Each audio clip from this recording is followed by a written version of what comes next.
सो जो remaining part रहा अपना कंपाउंड इंटरेस्ट का, जो बचा हुआ, जो जिसके बारे में अपन बात कर रहे थे, जो क्वेश्चंस आपको पूछा जाता है ना, तो सेकंड लेक्चर में कंपाउंड इंटरेस्ट का हमने बेसिक देखा था, 2 साल 3 साल 4 साल वाले का रेशियो कॉन्सेप्ट हमने उसमें सीखा था कि कैसे अपन उसमें से इंटरेस्ट निकालते हैं ना, कंपाउंड इंटरेस्ट कैसे निकाला जाता है वो हमने पिछले क्लास में देखा।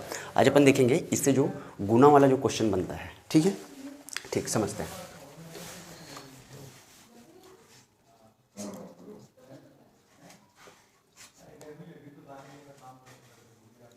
कंपाउंड इंटरेस्ट ये हो गया अपना चक्रवृद्धि ब्याज। ठीक है, देखिए पहला क्वेश्चन क्या कहता है। पहला क्वेश्चन बोलता है कि कोई धन 4 साल में 2 गुना हो जाती है। ठीक है, कोई धन 4 साल में 2 गुना हो जाती है तो कितने साल में यह स्वयं का 8 गुना हो जाएगी। ठीक है, बहुत ईजी है क्वेश्चन, समझते पहले। ठीक है, देखिए कोई धन जो है 4 साल में 2 गुना हो जाती है, तो मान लेता हूँ कि वो धन मेरा 1 रुपये रहा होगा। ठीक है, कोई धन 1 रुपये रहा होगा, मैं ऐसा अपन मान लेते हैं। ठीक है, क्वेश्चन बोल रहा है कि कोई धन 4 साल में 2 गुना हो जाती है तो कितने साल में यह 8 गुना हो जाएगी। तो मानते हैं कोई धन 1 रुपये है, इसको 2 गुना होने में कितना, 2 रुपया, 2 गुना होगा तो कितना रुपये हो जाएगा, 2 रुपया। तो इस 1 रुपये को 2 रुपये होने में कितने साल लग रहे हैं, तो 4 साल। ठीक है, कितने साल लग रहे हैं, 4 साल। इस 1 रुपये को 2 रुपये होने में 4 साल लगता है। तो इस 2 रुपये को फिर से 2 गुना होने में, मतलब इस 2 को फिर से 4 रुपये होने में कितना साल लगेगा, 4 साल। ठीक है, ठीक है, 2 गुना होने में इसको कितना लगा, 4 साल। अब इस 2 फिर अगर ये डबल होना चाहेगा तो 1 रुपये को 2 रुपये होने में 4 साल लग रहा है, तो 2 रुपये को अब 4 रुपये, मतलब ये भी डबल है, तो इसके लिए फिर से इसको कितना साल लगेगा, 4 साल। क्लियर है। अब 4 भी अगर डबल होना चाहे, 4 यही जो अमाउंट है ये भी अगर डबल होना चाहे तो इसको भी कितना साल लगेगा, 4 साल। तो इस 4 को फिर डबल होने में, तो 4 का डबल क्या हो गया, 8। अब इस 4 को 8 होने में फिर से कितने साल लगेंगे, 4 साल, 4 साल। ठीक है, क्वेश्चन समझते हैं कि कोई धन 4 साल में 2 गुना हो जाता है, कोई धन 4 साल में 2 गुना हो जाता है तो कितने साल में 8 गुना हो जाएगा। तो हमारा धन कितना था, 1। देखिए इस 1 का 8 गुना हुआ कि नहीं। ठीक है, इस 1 का कितना गुना हो गया, 8 गुना। अब इस 1 को 8 गुना होने में कितने साल लग गए, तो 4, 4 8 और 4 कितना, 12। ये हो गया आपका आंसर, 12 यस। क्लियर है, समझते हैं बराबर। कोई धन है, उस धन को डबल होने में 4 साल लगते हैं, तो कितने साल में वह 8 गुना हो जाएगा। ठीक है, कोई धन है जिसको डबल होने में 4 साल लगता है तो कितने साल में वह 8 गुना हो जाएगा।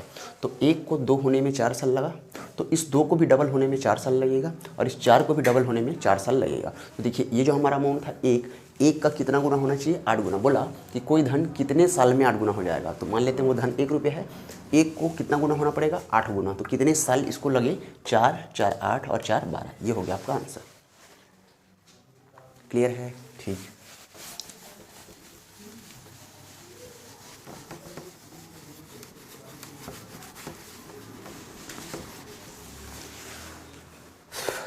ओके, ठीक है।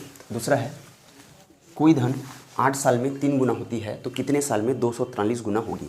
ठीक है, क्वेश्चन बोल रहा है कि कोई धन 8 साल में 3 गुना हो जाती है, कोई धन 8 साल में 3 गुना हो जाती है तो कितने साल में 243 गुना होगी, कितने साल में 243 गुना होगी। ठीक है, समझते देखिए कितने साल में 243 गुना। तो 1 रुपये है, ठीक है, इस 1 रुपये को कितना, 8 साल में 3 गुना, इस 1 को 3 रुपये बनने में कितने साल लग गए, 8 साल, 8 साल। ठीक है, कितना गुना लग गया, 8 साल, सॉरी कितना टाइम लग गया, 8 साल। 1 रुपये को 3 रुपये होने में कितना समय लग गया, 8 साल। तो इस 3 को भी 3 गुना होने में, इस 3 को भी अगर 3 गुना ये होना चाहे तो 3 का 3 गुना कितना हो जाएगा, 9। तो इसके लिए भी इसको कितने लगेंगे, 8 साल लगेंगे। ठीक है, 1 को 3 होने में 8 साल, तो 3 को फिर से 3 गुना होने में कितना लगेगा, 8 साल। तो अगर ये 9 भी अगर अपना 3 गुना होना चाहे तो 9 का 3 गुना कितना होगा, 27। तो इसको 27 बनने में फिर से कितने साल लग जाएंगे, 8 साल। ठीक है, अब इस 27 को फिर से 3 गुना होने में, तो इस 27 का 3 गुना कितना होगा, 81।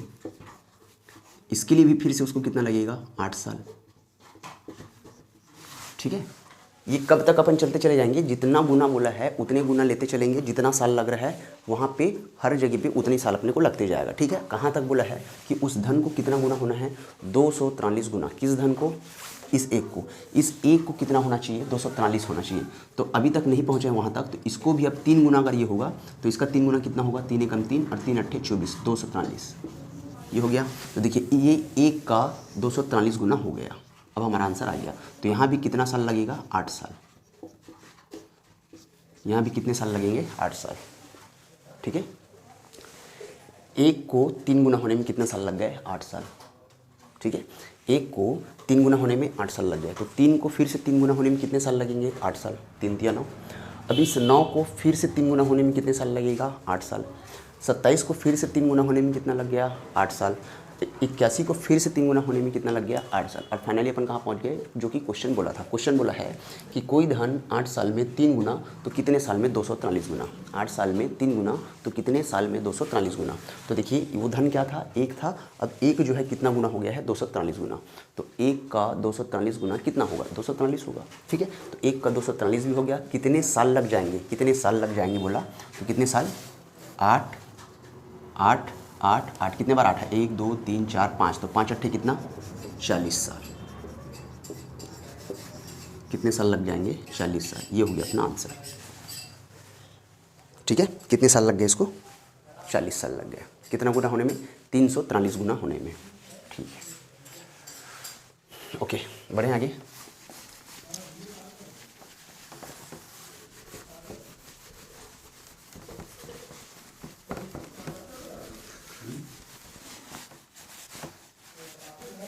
ठीक है,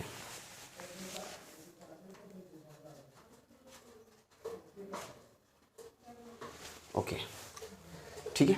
अब आते हैं अगले क्वेश्चन पे। अगला क्वेश्चन बोला कि कोई धन 3 साल में 3 गुना तो कितने साल में 9 गुना। आई होप आप इसको बना लेंगे। ठीक है, चलिए करते हैं इसको। कोई धन 3 साल में 3 गुना, मान लेते हैं वो धन कितना है, 1 रुपया। ठीक है, कोई धन 3 साल में 3 गुना हो जाता है, तो इस 1 रुपये को 3 गुना होने में, तो 1 का 3 गुना कितना होगा, 3 होगा। इस 1 का 3 गुना कितना है, 3। तो इस जब कोई धन को 3 गुना होने में कितने साल लग रहे हैं, 3 साल। तो इसको लग गया 3 साल। ठीक है, कोई धन 3 साल में 3 गुना होता है तो कितने साल में 9 गुना होगा। इस धन को 3 गुना होने में 3 साल लग गए, तो ये वाली जो धन है इसको भी अगर 3 गुना करूँ तो 3 का 3 गुना कितना होगा, 9। ठीक है, तो इसके लिए भी इसको कितने साल लगेंगे, इसके लिए भी इसको 3 साल लगेंगे। ठीक है, इसके लिए भी कितने साल लग जाएंगे, 3 साल। तो देखिए कोई धन जो है, इस धन को 9 गुना होने में, तो वो धन क्या थी हमारी, वो धन थी 1 रुपये, है ना। वो धन क्या थी, 1। अब इसको 9 गुना होने में, तो 9 गुना हो गया, 1 का 9 गुना कितना होगा, 9 होगा। तो इस 1 को 3 होने में 3 साल लगे थे, और इस 3 को 9 होने में फिर से कितने साल लग गए, 3 साल लग गए। तो ये जो 1 रुपये है, इसको 9 रुपये होने में टोटल कितने साल लग गए, तो 3 और 3 कितना, 6 साल। तो आंसर हो गया अपना कितना, 6 साल। ये हो गया अपना आंसर। इसका आंसर कितना हो गया, 6 साल। ठीक है, क्वेश्चन भी बोला था। क्वेश्चन क्या बोला कि कोई धन 3 साल में 3 गुना तो कितने साल में 9 गुना। ठीक है, कोई धन 3 साल में 3 गुना तो कितने साल में 9 गुना। तो एक धन को 3 गुना होने में 3 साल, फिर से 3 गुना होने में 3 साल, तो टोटल इसको कितने साल लग गए, 6 साल। ठीक है, 1 का 9 गुना कितना, 9। ओके,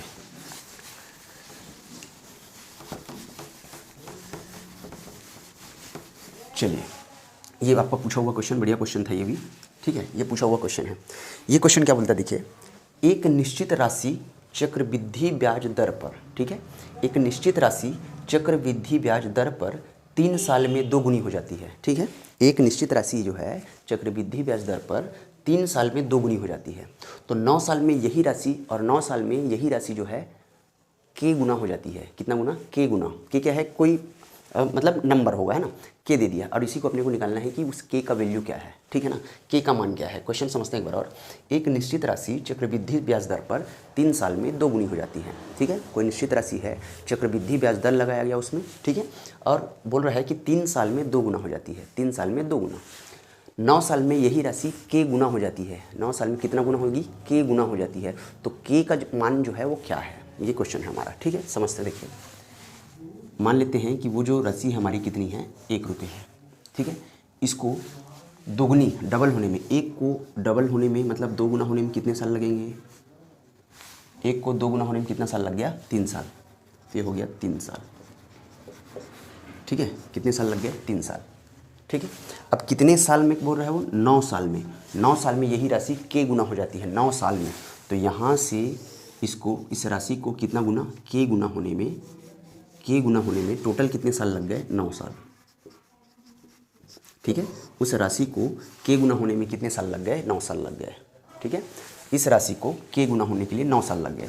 तो 3 साल अपने को दिख रहा है, मतलब अपने को समझ में आ गया कि यहाँ कहीं 3 साल उसको और लगा रहा होगा, तो कुछ वैल्यू आया होगा, और फिर से इसको यहाँ कहीं पे 3 साल लगा होगा, 3 साल, तब जाके ये k गुना हुआ है। ठीक है ना, तब जाके क्या हुआ? k गुना हुआ। तो टोटल 3, 3 6 और 3 9, 9 साल में क्वेश्चन भी बोला। ठीक है, बोला कि निश्चित राशि चक्रवृद्धि ब्याज दर पर 3 साल में 2 गुना हो जाती है। तो 3 साल में 2 गुना हो गई, तो इसको 2 गुना होने में 3 साल लगा, तो इसको भी 2 गुना होने में कितना साल लगेगा? 3 साल। तो 2 का 2 गुना कितना हो गया? 4। ठीक है, अब इस 4 को भी 2 गुना होने में कितने साल लगेंगे? 3 साल। तो 4 का 2 गुना कितना? 8। अतः k का वैल्यू क्या है? अतः k is equal to what? 8। तो k का मान क्या है? 8। ये हो गया अपना आंसर। कितना गुना हो जाती है? k गुना। तो k का मान क्या है? 8। तो इससे अपने को समझ में आता है कि कितना गुना हो जाएगा? 8 गुना हो जाएगा। क्लियर है? जैसा अपन सॉल्व करते हैं वैसे ही सॉल्व करना है। बस अपने को यहाँ पे क्या दे दिया? k दे दिया था, वहाँ पे गुना नहीं बताया कि वो 8 गुना होगा कि 6 गुना होगा। k दे दिया, अब वो पूछ रहा है कि k का वैल्यू क्या होगा। ठीक है, उसने बोल दिया 3 साल में 2 गुना और 9 साल में k गुना, तो k का वैल्यू क्या होगा। ठीक है, ठीक है, समझ में आ गया? ठीक, बढ़े आगे। ओके,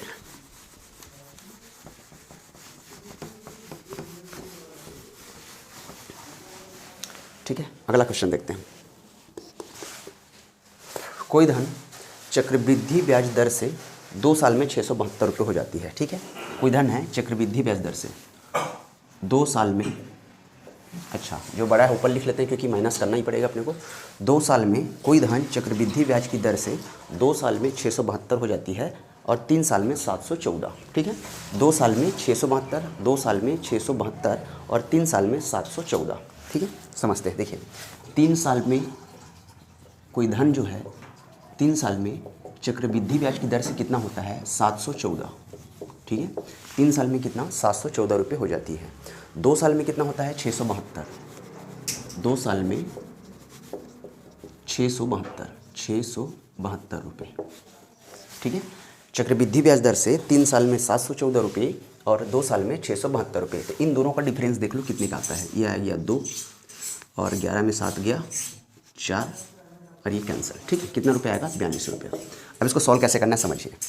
ये जो 42 आया तो 42 गुना 100% निकालने के लिए 42 गुना 100 बटा पहला वाला मिश्र धन ले लेना।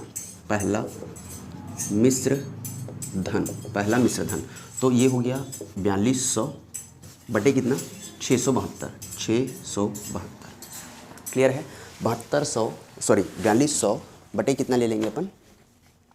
4200 बटे कितना? 672। ठीक है, कटा लेते हैं अपन इसको अब। तो ये हो जाएगा 2 से कटा के देखें, 2 दूनी 4, 2 एक कम, 2 शून्यम 2 शून्यम, ये हो गया 2 तिया 6, फिर से 2 तिया 6, 1 बचा, 2 छक्का 12। ठीक है, और कटा लें इसको तो 2 एक कम 2, ठीक है, 2 एक कम 2 और 2 शून्यम 2 पंचा, फिर से 2 शून्यम, उसमें 2 पंचा 10 शून्य हासिल है 1, 2 शून्यम शून्य 1, 2 एक कम 2, ठीक 2100। अब इसको 2 से करेंगे तो 2 एक कम 1 बचा, 2 छक्के 12, 1 बचा, 2 अट्ठे 16, फिर से इसको करेंगे 2 पंचे 2 दूनी और 2 पंचे, ये इसको 2 से करेंगे 2 अट्ठे और 2 चौक। ठीक है, तो 525 को 84 से अपन भाग देंगे तो 525 को दिए अपन 84 से भाग, तो 6 बार में देख लेते हैं, 6 चौक 24, 2 6 अट्ठे 48 और 2 50, कितना बचेगा 1। ठीक है, दिख तो रहा है, थोड़ा सा लाइट का इशू हो गया, दिख रहा है इसमें ना। ठीक है, कम से कम ये जो बचा क्वेश्चन उसको अपन ख़त्म कर लेते हैं। ठीक है, तो कितना हो गया बचा, कितना इसमें 1 और ये कितना हो गया 2।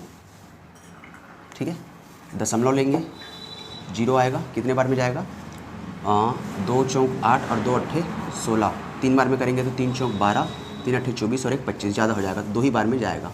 तो ये 2 बार में जाएगा, मतलब सीधा सीधा अपने को ये समझ में आया 6.2 क्या पूछा है, दर पूछा इसने, तो 42 गुणा 100 बटा पहला मिश्र धन, तो हो जाएगा 4200 बटे अपन पहला मिश्र धन कितना है 672 इज इक्वल टू कितना आया 6.2%। आगे और इसको सॉल्व करते हैं तो पॉइंट में कुछ तो मिलता अपने को, रेट पूछा है तो अपन बता सकते हैं यहाँ पे 6.2%।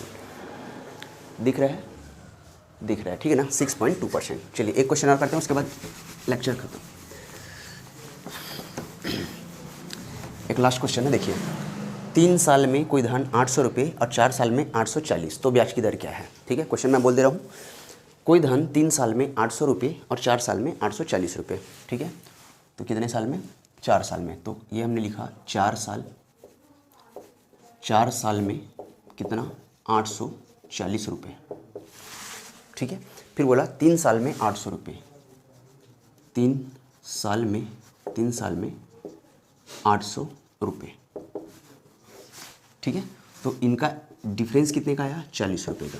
अब क्या पूछा है क्वेश्चन, दर, तो दर बराबर हमने क्या किया, इन दोनों का डिफरेंस इंटू 100 और पहला वाला जो क्या है अमाउंट, पहले वाला मिश्र धन, तो पहला मिश्र धन। यहाँ पे कंफ्यूज नहीं होना कि पहले अपन 4 साल में लिखे हैं बाद में 3 साल में लिखे हैं, पहले 3 साल का अमाउंट मिला होगा, उसके बाद फिर आपको 4 साल का मिला है, चौथे साल का मिला है, ठीक है ना। तो 3 साल, ये पहला वाला मिश्र धन कहने का मतलब जो पहले दे रखा है, ठीक है। अब अपन इसको क्या करेंगे, ये हो गया 40 इंटू 100 है ना, ये कितना हो जाएगा 4000 बटे पहला वाला मिश्र धन कितना है, तो पहला वाला मिश्र धन है 800, तो 0 से 0 कैंसिल, 0 से 0 कैंसिल, कितना बच गया 40 बटे 8, 8 है कम 8 पंचे, तो ये जो रेट आया अपना कितना आया 5%, ये जो रेट आया वो कितने का आया 5% का आया।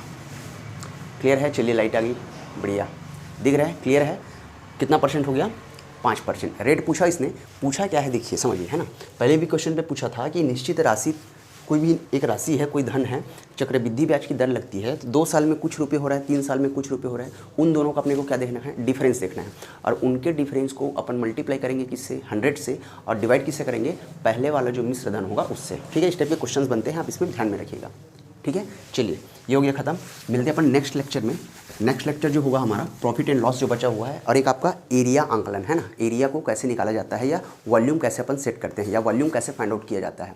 2 लेक्चर बचा हुआ है अपना, ठीक है, एक प्रॉफिट एंड लॉस का और दूसरा अपना एरिया या वॉल्यूम क्षेत्रफल आंकलन कैसे करें, या आयतन का आंकलन कैसे करते हैं, ठीक है। मिलते फिर अपन नेक्स्ट लेक्चर में, थैंक यू।